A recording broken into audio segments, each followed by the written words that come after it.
Shalom Amang Inang, selamat malam. Sebelum kita mendengarkan firman Tuhan, kita bersatu di dalam doa. Damai sejahtera Allah yang melampaui segala akal dan pikiran, itulah yang memelihara hati dan pikiranmu di dalam Kristus Yesus. Amin.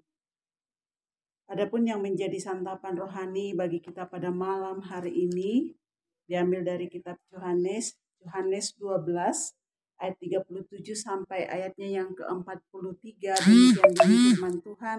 Saya akan baca untuk Amang Inang semuanya dalam bahasa Indonesia.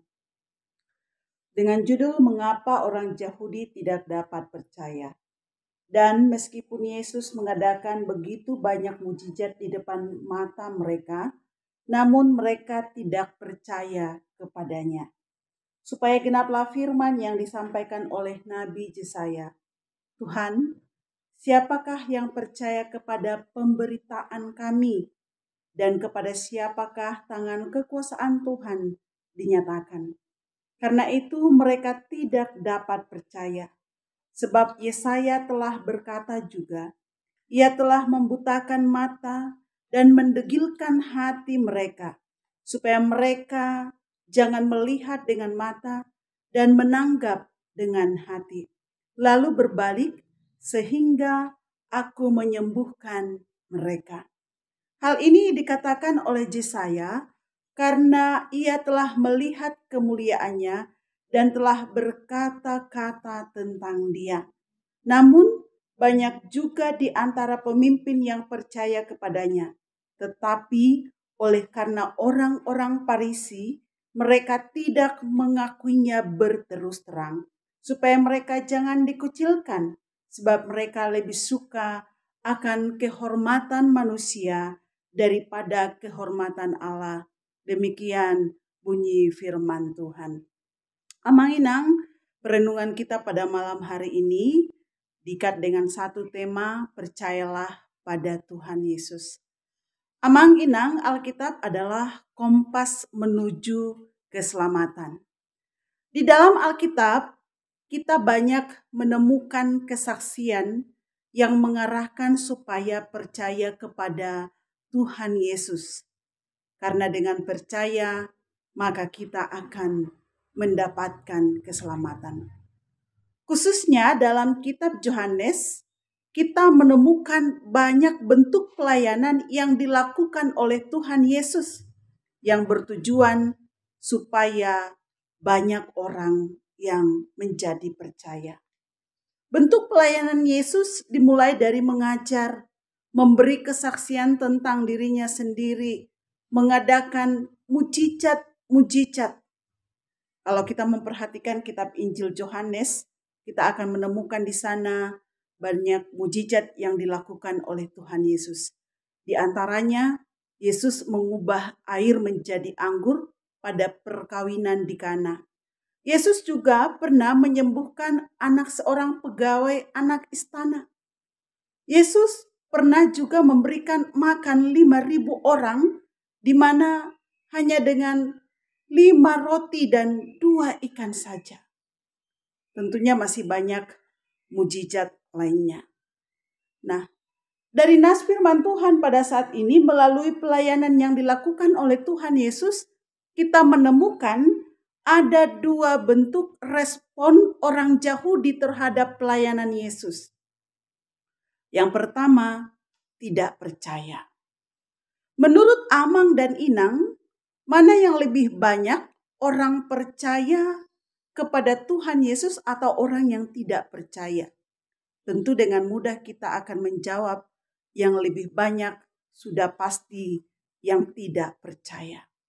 Dalam kitab Perjanjian Lama, yakni dalam kitab Yesaya pasal yang ke-6, kita menemukan penjelasan bahwa ini juga dikutip dalam kitab Yohanes pasal yang ke-12, bangsa Israel tidak percaya kepada nabi yang telah diutus oleh Allah untuk menyampaikan firman-Nya kepada mereka.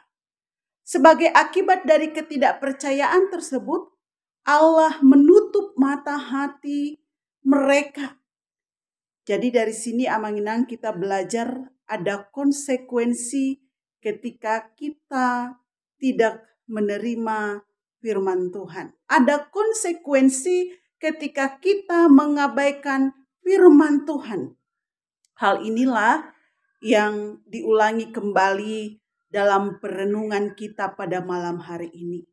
Jika dalam perjanjian lama melalui kitab Yesaya, kita menemukan ketidakpercayaan bangsa Israel, dalam perjanjian baru juga dicatat ketidakpercayaan bangsa Yahudi. Banyak bentuk pelayanan yang sudah dilakukan oleh Tuhan Yesus. Namun orang Yahudi juga tidak percaya kepada apa yang dilakukan oleh Tuhan Yesus. Padahal yang dilakukan oleh Yesus adalah mujizat, melakukan penyembuhan. Ini sangat jelas disampaikan kepada kita melalui Yohanes ayat 12 sampai ayat yang ke-37. Saya akan bacakan untuk kita amang-inang. Dan meskipun Yesus mengadakan begitu banyak mujizat di depan mata mereka, namun mereka tidak percaya kepadanya. Ya. Sekarang amang-inang, banyak orang beranggapan seandainya di gereja ini kita adakan KKR, sebutlah di gereja A, B, C, lalu terjadi mujizat penyembuhan, pasti banyak orang yang akan percaya. Sehingga tidak heran ada banyak gereja yang membuat KKR amang-inang dengan tujuan supaya terjadi mujizat. Ya. Banyak tindakan yang dilakukan, memanggil-manggil nama Yesus, menangis, meraung-raung sekencang-kencangnya seolah Yesus kurang pendengaran. Sekali lagi tujuannya adalah untuk menghadirkan mujizat. Tahukah amang dan inang, mujizat nyata hanya karena Tuhan berkehendak dan karena kita percaya. Percayalah, maka mujizat akan nyata. Ke KKR tentunya banyak yang berlomba-lomba datang ke sana. Mari cermati amang-inang. Benar mereka datang. Tapi berapakah yang menjadi percaya kepada Tuhan Yesus? Ini pantas untuk kita renungkan. Jika dengan menyaksikan mujizat orang akan menjadi percaya, maka amang-inang sudah selayaknya kita berlomba-lomba untuk mengadakan mujizat. Yang menjadi perenungan amang-inang adalah jika dengan menyaksikan mujizat tidak otomatis membuat orang percaya, lantas apa yang membuat orang percaya kepada Tuhan Yesus? Kitab Roma 10 ayat 17 mengajarkan kepada kita iman itu timbul dari pendengaran dan pendengaran oleh firman Allah. Kepercayaan amang-inang dimulai dari mendengarkan firman Tuhan dan diteruskan dari menanggapi firman Tuhan itu. Jadi bukan hanya mendengar tetapi disertai dengan tanggapan dan diteruskan kepada ketaatan. Jadi kepercayaan amang-inang sekali lagi dimulai dari mendengar, kemudian ditanggapi dengan penghayatan dan dilakukan dengan tindakan ketaatan. Respon yang kedua amang-inang adalah percaya secara sembunyi-sembunyi. Kita baca amang-inang di ayat yang ke-42. Namun banyak juga di antara pemimpin yang percaya kepadanya, tetapi karena orang-orang Farisi mereka tidak mengakuinya berterus terang supaya mereka jangan dikucilkan. Amang dan inang, kasihan sekali jika kita percaya namun mengedepankan kehormatan manusia. Kasihan sekali kita percaya namun takut dikucilkan. Sering sekali ini terjadi dalam kehidupan kekristenan sekarang. Takut jika tidak naik jabatan karena dia menyaksikan bahwa dia adalah seorang yang percaya kepada Kristus. sehingga mengganti identitas agama dalam KTP. Ini tidak hal yang jarang lagi kita temukan, tetapi sudah banyak yang demikian. Takut diasingkan sehingga Mang Inang menyembunyikan identitas agamanya, takut tidak mendapatkan tempat di antara lingkungan atau sahabat-sahabatnya. Mang Inang, jangan sembunyikan keyakinanmu karena alasan apapun. Tapi jadilah kesaksian tentang kepercayaanmu dimanapun berada. Percayalah kepada Tuhan Yesus, Amang Inang. Karena dengan percaya, maka kita akan memperoleh keselamatan.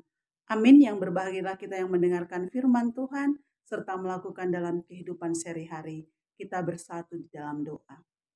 Bapa yang baik, kami bersyukur untuk sabdamu yang kau perdengarkan kepada kami pada malam hari ini. Biarlah kiranya oleh karena pemberitaan firman Tuhan, kami menjadi pendengar dan juga menjadi pelaku firman Tuhan. Didapati bahwa kami adalah orang yang taat kepada Tuhan. Dan karena ketaatan kami disebut menjadi orang yang percaya. Terima kasih untuk firman-Mu. Dalam nama Yesus kami berdoa dan mengucap syukur. Amin.